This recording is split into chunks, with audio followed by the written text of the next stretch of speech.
오늘 말씀의 은혜를 함께 나누기 위해서 오늘 저는 오병이어의 말씀을 함께 여러분과 나누기를 원합니다. 여러분, 오늘 우리가 살아가면서 가지지 못한 것과 또 가진 것을 세 가지씩 기록해라 라고 말한다면 아마 가지지 못한 것을 더 많이 기억하고 기록할 수가 있습니다. 여러분 스스로가 지금 마음적으로도 그렇고 형편도 좀 내가 가난하다라고 생각하는 청년들이 많습니다.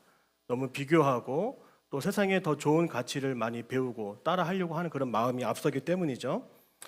그런데 생각을 해보면 우리가 정말 가난하다라고 말하는 것은 이미 내가 가진 것을 볼 수 없기 때문에 우리 스스로가 가난해진 것 아닌가 이런 생각을 합니다.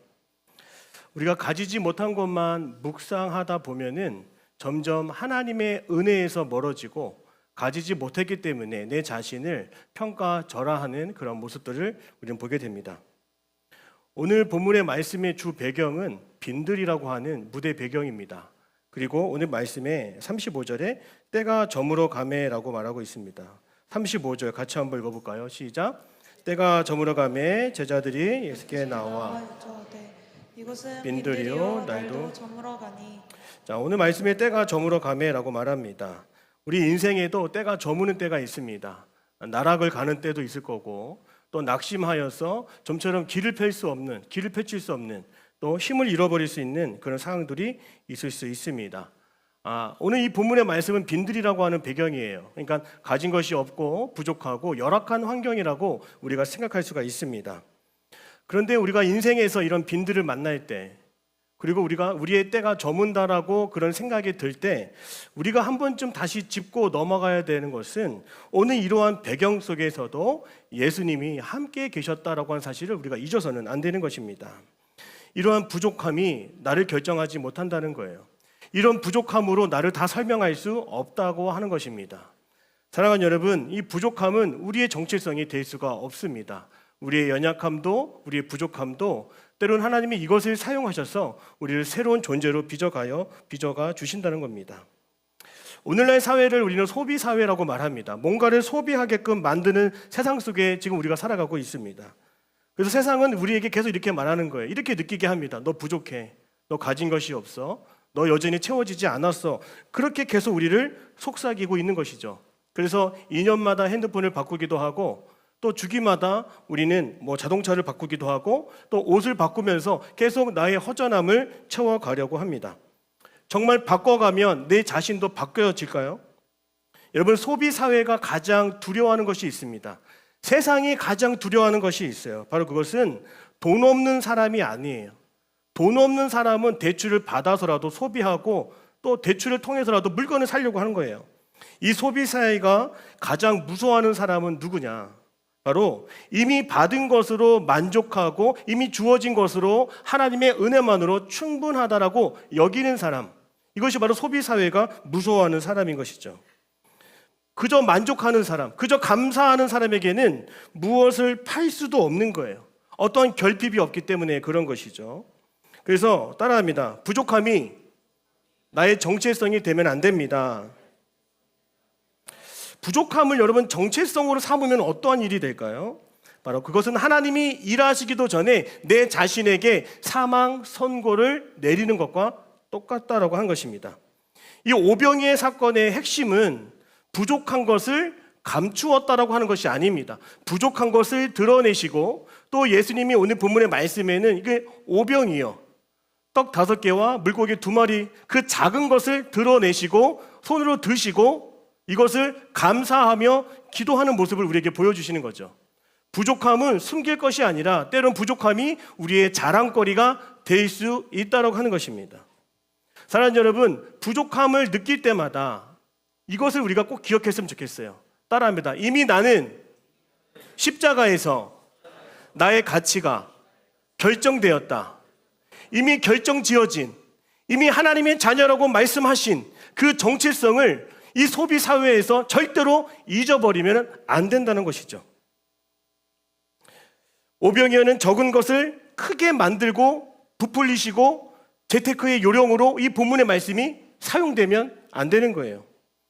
그저 부족함 속에서도 예수님 한 분이면 충분하다라고 하는 것을 오늘 우리에게, 오늘 여러분에게 말씀해 주신다는 겁니다. 따라합니다. 나는 이미 받았습니다.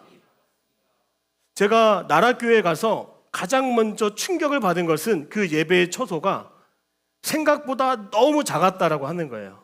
오늘 이 정도도 안 되는, 이 반 정도밖에 안 되는 그곳에서, 여러분 의자가 지금은 각계 의자 30개가 놓여 있지만 처음에 그 예배실에 들어갈 때는 덩치 큰 사람 10명, 20명이 안 될 것 같은 그런 규모였습니다. 저에게는 너무나 작은 그런 교회였고, 만약에 제가 목회를 할 때 이런 작은 교회라고 하면 나는 이거를 받아들일 수 있을까? 그런 생각을 제가 하게 되었어요. 그런데 선교사님을 보면서 제가 많이 깨졌어요. 이 작은 것도 충분한 것이었구나. 오디오 앰프가 고장이 날 수 있는 상황도 많았고, 예배를 드릴 때 앰프가 나가기도 했습니다. 그 열악한 상황도 전혀 문제가 되지 않구나. 그 작음이 오히려 하나님의 큰 영광을 드러내기 위한 좋은 무대가 될 수 있구나. 저는 그것을 이번에 선교사님을 통해서 볼 수 있었습니다. 사랑하는 여러분, 오늘 이 본문의 말씀에서 이미 받은 사랑으로도 충분하고 그 예수님이 나의 곁에 함께 있음에도 불구하고 오늘 제자들의 모습은 어떤 모습인지 한번 보십시오. 우리 36절에 같이 한번 읽어볼까요? 36절입니다. 시작. 무리를 보내어 두루 총과 말로 가서 무엇을 사 먹게 하옵소서. 그 빈들에는 지금 먹지 못한 사람들, 그리고 예수님을 따라다니는 사람들, 배고픈 사람들, 그 예수님이 뭔가를 주실 거라고 하는 기대감에 지금 사람들이 수북히 쌓여 있습니다. 그런데 제자들이 하는 것을 보면 뭐라고 얘기합니까? 그 무리들을 좀 보내자고 하는 겁니다. 그 무리들을 각자 알아서 밥을 먹고 오라고 얘기하는 겁니다. 제자들은 사람들이 뭘 필요하는지는 알았어요. 저 사람들 배고프겠다. 그러면 보내자. 마트에 가게 하고 편의점에 가서 먹을 거를 먹고 오라고 말하자. 제자들은 그 무리들을 보면서 나의 문제처럼 나의 사명으로 여기지 않았다고 하는 것이죠. 오늘 우리도 팀장들이 있고 소그룹 리더들이 있지만 내가 무엇을 해야 되겠다라고 마음은 내가 가질 수 있지만 좀처럼 내가 먼저 앞장서거나 내 행동으로 나아가지 못하고 나의 일이 아닌 것처럼 생각하는 사람도 있습니다. 여러분, 그것은 사명이 아닙니다. 사명이라면 그 일이 나에게 주어진 것이라면 내가 책임지고 싶어하는 마음이 있어야 된다는 겁니다. 그러나 소비 사회에서는 내가 책임지지 않아도 돼요. 저 사람들은 내가 오라고 해서 온 것도 아니고 저들이 오고 싶어서 궁금해서 찾아온 사람들 아닙니까? 우리가 유리할 때는 불러드리고 불리할 때는 내보내는 것은 바로 소비하는 입장의 모습인 거예요. 오늘 여러분들도 교회에 나왔어요. 예배를 드립니다. 오늘 여러분들 소비자처럼 오늘 우리의 예배를 평가할 수 있습니다. 설교가 너무 길어, 설교가 너무 재미없고 오늘 별로였어, 오늘 너무 예상 밖에 좀 아닌 것 같은데 오늘 너무 따분했어, 이렇게 우리가 평가할 수도 있습니다. 사랑하는 여러분, 우리는 소비자로 부름받지 않았어요. 따라합니다. 우리는 제자로 부름받았습니다. 여러분, 물질과 물건과 사물의 역할을 줘버리면 어떻게 될까요? 그것이 문제를 해결할 것처럼 나도 믿고 바라게 되는 거예요. 그것을 가져야만 마음이 평안한 겁니다. 그래서 소비를 통해서 안도감을 얻고 행복감을 얻고 또 마음의 평안함을 얻으려고 하는 것이 우리들의 모습인 것이죠. 제자들도 수많은 무리들을 어떻게든 품고서 어떻게든 먹일까, 어떻게든 끌어안을까를 고민한 것이 아니라 내보내자, 먹고 오게 하자, 내일이 아닌 것처럼 보내버렸어요. 사랑하는 여러분, 정확하게 알아야 되는 건 뭐냐면 소비자는 나의 관점에서 문제를 보고 평가하고 해석한다는 것입니다. 그러나 진정한 제자는 오직 예수님의 말씀이나 하나님 안에서 문제를 바라보고 여기고 있는 그런 마음들을 갖는다라고 하는 거예요. 오늘 우리가 선교팀을 가게 되는 이유도 마찬가지입니다. 굳이 거기 가서 복음도 못 전하고 언어도 안 통하고 뭐 할 거 하나도 없는 곳에 왜 가는지, 이건 소비자의 마음이에요. 그러나 하나님이 주시는 마음은 그럼에도 비언어적인 문화 활동을 통해서도 얼마든지 우리 하나님은 일하실 수 있다. 우리는 소비자가 아니라 제자의 마음으로 선교를 다녀왔던 겁니다. 사랑하는 여러분, 하나님의 나라는 어떤 구매를 통해서 우리의 만족을 채워주는 그런 나라가 아니에요. 하나님의 나라는 나의 것을 내어놓기도 하고 나의 권리를 내려놓기도 하고 그 책임을 내가 지기도 하는 것이 바로 하나님의 나라입니다. 오늘 그래서 예수님이 제자들에게 뭐라고 말씀하신 줄 아세요? 오늘 37절에 너희가 먹을 것을 주라, 이렇게 얘기하는 거예요. 가진 것이 없는데 먹을 것을 주라고 합니다. 그러니까 내버려 두지 말고 너희가 책임지고 너희가 케어할 수 있도록 하라고 말씀하시는 겁니다. 우리 본문 말씀 37절 같이 한번 읽어볼까요? 37절 시작.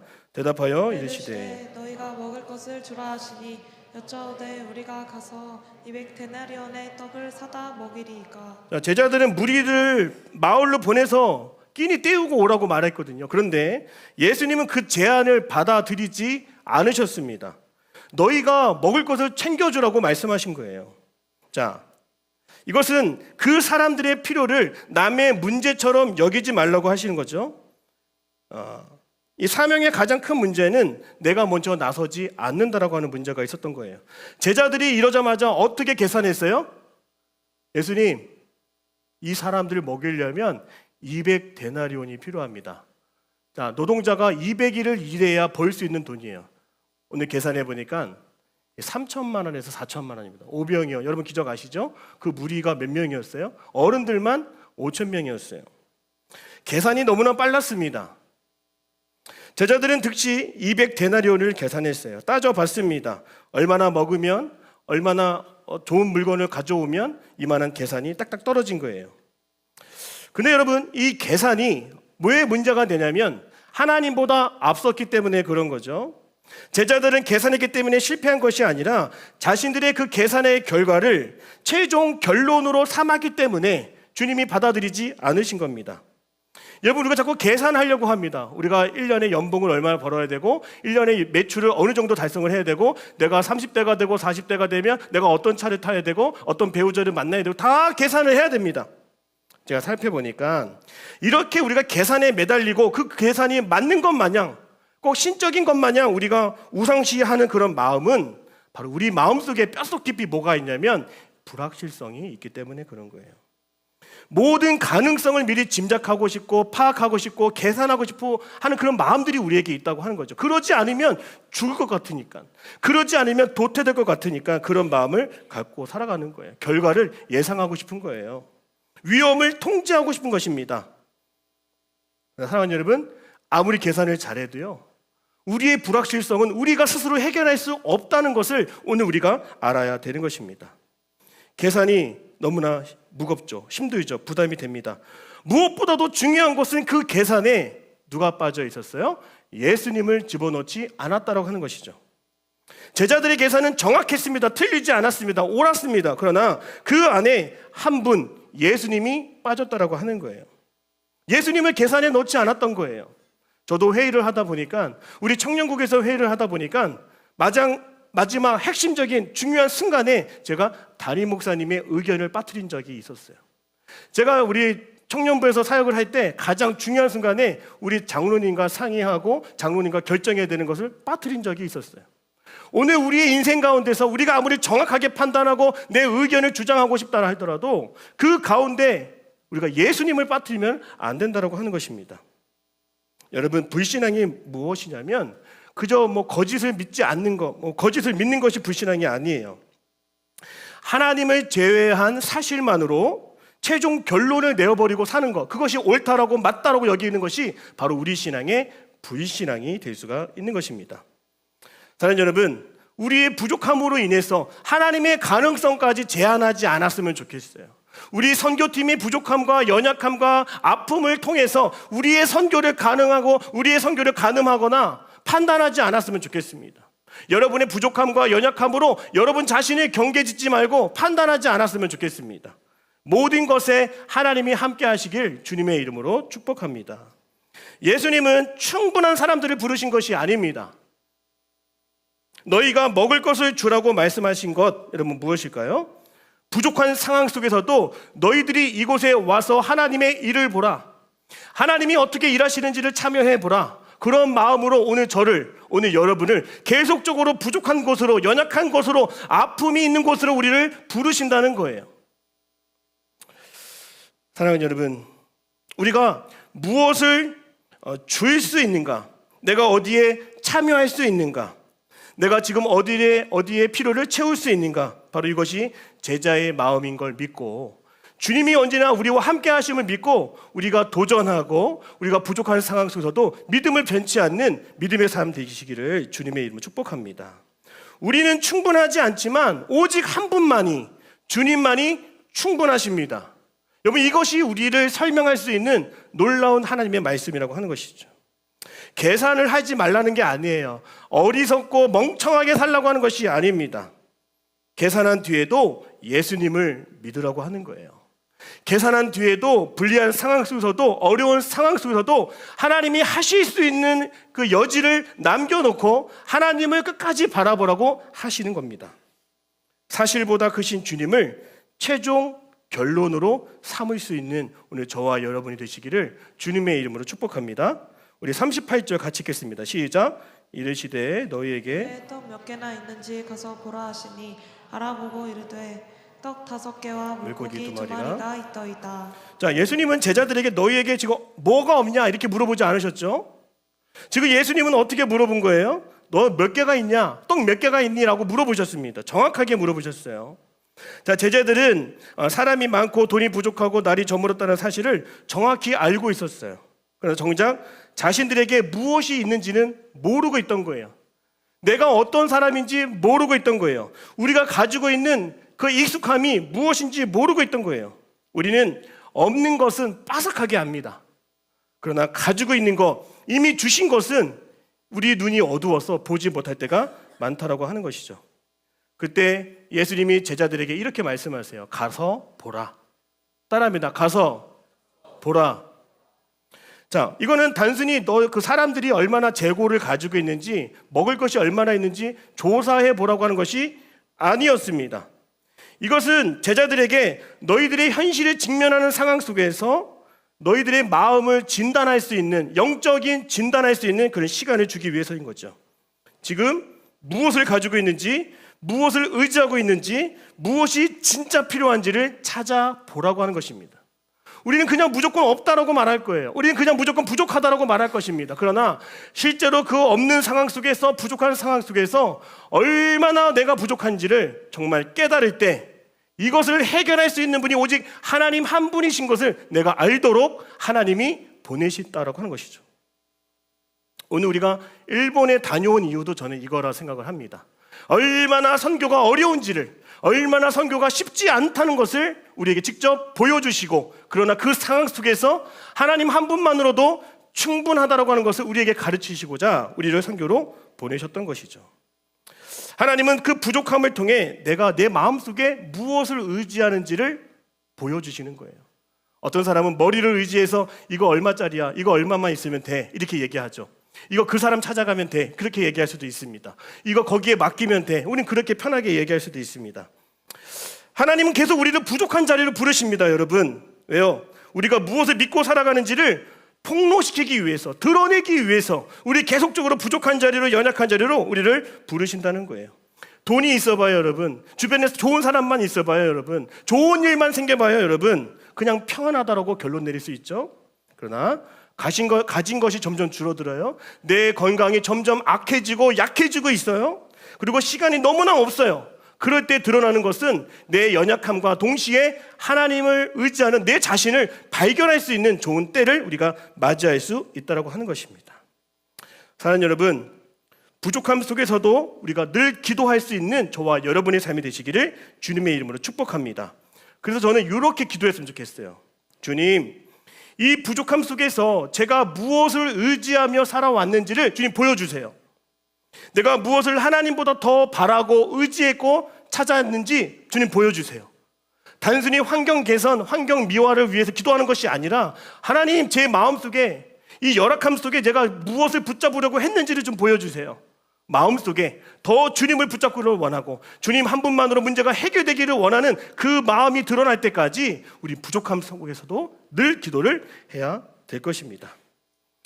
사랑하는 여러분, 오늘 본문의 말씀을 계속 읽기를 원하는데요, 우리가 39절에서 40절 말씀 같이 한번 읽어볼까요? 시작. 제자들에게 명하사 그 모든 사람으로 때를 지어 푸른 잔디 위에 앉게 하시니 때로 100명씩 또는 50명씩 앉은지라. 아멘. 요한복음 6장에 보면은 그 많은 무리들 속에서 한 어린아이가 오병이요, 자, 떡 5개, 물고기 2마리를 가지고 나왔다라고 하는 대목이 있습니다. 이 마가복음에는 그 내용이 지금 생략이 되어 있는 상황입니다. 그 한 어린아이가 오병이어의 아주 작은 것을 가지고 나올 때 예수님이 말씀하셨어요. 자, 때를 지어 앉게 하셨다라고 하는 것이죠. 자, 그럼 보십시오, 여러분. 100명, 50명씩 질서 있게 앉게 하신 그 이유는 무엇일까? 우리 예수님은 그 배고픈 상을 아시고 어떤 필요를 아시고 있기 때문에 한 사람도 놓치지 않기 위해서 줄을 세우셨다라고 하는 것을 우리는 알 수 있는 거죠. 우리 주님은 사람을 소비하는 대상으로 바라보지 않으세요. 우리 예수님은 우리가 그냥 안 오면 안 오는 거고 가면 가는 거라고 생각하지 않으십니다. 우리 주님은 우리를 늘 바라보고 계세요. 따라합니다. 하나님께 나는 보이는 사람입니다. 오늘 여러분이 안 온 거, 오늘 여러분이 있어야 될 자리에 오지 않는 거 하나님은 보고 계시다고요. 오늘 예수님이 그 모습을 우리에게 보여주시고 계십니다. 제자들은 처음에 또한 그곳을 뭐라고 불렀죠? 그 장소와 무대를 따라합니다. 빈들. 부족한 것만 보기 때문에 빈들이었던 것이죠. 먹을 것도 없고 마을도 멀고 해도 지고 날이 저무는 그런 상황이었습니다. 근데 사람들을 앉히고 보니까 그곳에 뭐가 있었다? 따라합니다. 푸른 잔디가 있었습니다. 그러니까 부족한 상황 속에서도 오늘 우리를 위해 예비하신 하나님의 은혜의 자리가 이미 준비되어 있었다고 하는 것을 꼭 믿으시기를 바랍니다. 환경이 갑자기 바뀐 것이 아니라 예수님의 말씀을 따라가다 보면 보이지 않았던 은혜를 경험할 수 있게 된다고 하는 거예요. 오늘 우리 주님은 우리의 부족함을 아시고 때마다 순간마다 우리의 쉴 만한 물가를 놓으시고 아시고 가게 하시는 것처럼 우리에게 가장 필요한 것을 언제나 마련해 놓고 계시다. 사랑하는 여러분, 오늘 우리는 주님의 목양의 대상입니다. 우리는 목마른 양과 같아요. 우리는 목이 마르고 늘 갈급한 하나님의 사람들입니다. 그때 끝까지 부족함 속에서도 주님만을 바라볼 때 주님은 우리의 상황 속에서 가장 좋은 것을 늘 예비하고 계심을 꼭 믿으시기를 바랍니다. 그래서 이 부족함은 우리가 그냥 지나가는 장소일 수 있습니다.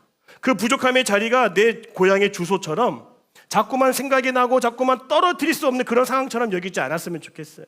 그 부족함의 자리 바로 옆에 푸른 잔디, 정말 놀라운 은혜의 자리를 오늘 여러분을 위해 하나님 준비해 놓으셨습니다. 우리 41절에서 44절 우리 같이 한번 마지막으로 읽어보겠습니다. 시작. 예수께서 떡 5개와 물고기 2마리를 가지사 하늘을 우러러 축사하시고 떡을 떼어 제자들에게 주어 사람들에게 나누어 주게 하시고 또 물고기 2마리도 모든 사람에게 나누시니 다 배불리 먹고 남은 떡 조각과 물고기를 12바구니에 차게 거두었으며 떡을 먹은 남자는 5,000명이었더라. 아멘. 사랑하는 여러분, 우리 주님이 하시는 일은 무엇입니까? 가장 작은 것으로도 부끄러워하지 아니하시고 감추지 않게 하시고 그것을 가지고 나올 때 하나님 한 분만으로 충분하다고 하는 것을 오늘 이 본문의 말씀을 통해 우리에게 증거해 주신다는 거 하는 겁니다. 요한복음 6장에 오병이어 사건이 동일하게 나타나는데 거기서 뭐라고 말씀하시냐면 우리 화면 요한복음 6장 35절 같이 한번 보여주실까요? 같이 읽겠습니다. 시작. 예수께서 이르시되 나는 생명의 떡이니 내게 오는 자는 결코 줄이지 아니할 터이요 나를 믿는 자는 영원히 목마르지 아니하리라. 사랑하는 여러분, 우리 주님은 자신의 몸을 다 내어주실 수 있는 충분한 조건을 가지신 우리 주님이심을 꼭 믿으시기를 바랍니다. 내가 가장 작은 것을 가지고 나아가도 내 연약함을 가지고 나아가도 나에게 정말 보잘것없는 그 오병이어를 가지고 주님께 맡겨도 이미 주님은 가진 것이 충분하시기 때문에 우리는 부족함을 경험하는 것이 아니라 그 가진 것 안에서 놀라운 하나님의 축복을 우리는 경험하며 살아갈 수 있게 된다고 하는 것이죠. 사랑하는 여러분, 부족함을 우리 스스로 채우는 것이 아니라 직접 생명의 떡이 되시고 우리 각 사람에게 그 떡을 나누어 주시는 풍성케 하시는 그 하나님을 끝까지 믿으시기를 바랍니다. 부족함이야말로 연약함이야말로 그 풍성하신 하나님의 은혜를 누릴 만한 충분한 조건이 된다는 것을 여러분 꼭 믿으면서 신앙생활에 승리할 수 있는 우리 모두가 되기를 주님의 이름으로 축복합니다. 우리 기도하겠습니다. 사랑의 하나님, 주님의 은혜면 부족하지 않습니다. 충분합니다. 오늘 우리에게도 배불리 먹은 뒤에 남는 그 은혜가 있음을 믿습니다. 12광주리가 남았던 오병이어의 축복처럼 오늘 우리를 위해 충분한 은혜가 있음을 기억하고 연약해도 부족해도 부끄러움 없이 당당히 주님 앞에 서는 주의 자녀가 되게 하여 주옵소서. 예수님의 이름으로 기도드립니다. 아멘.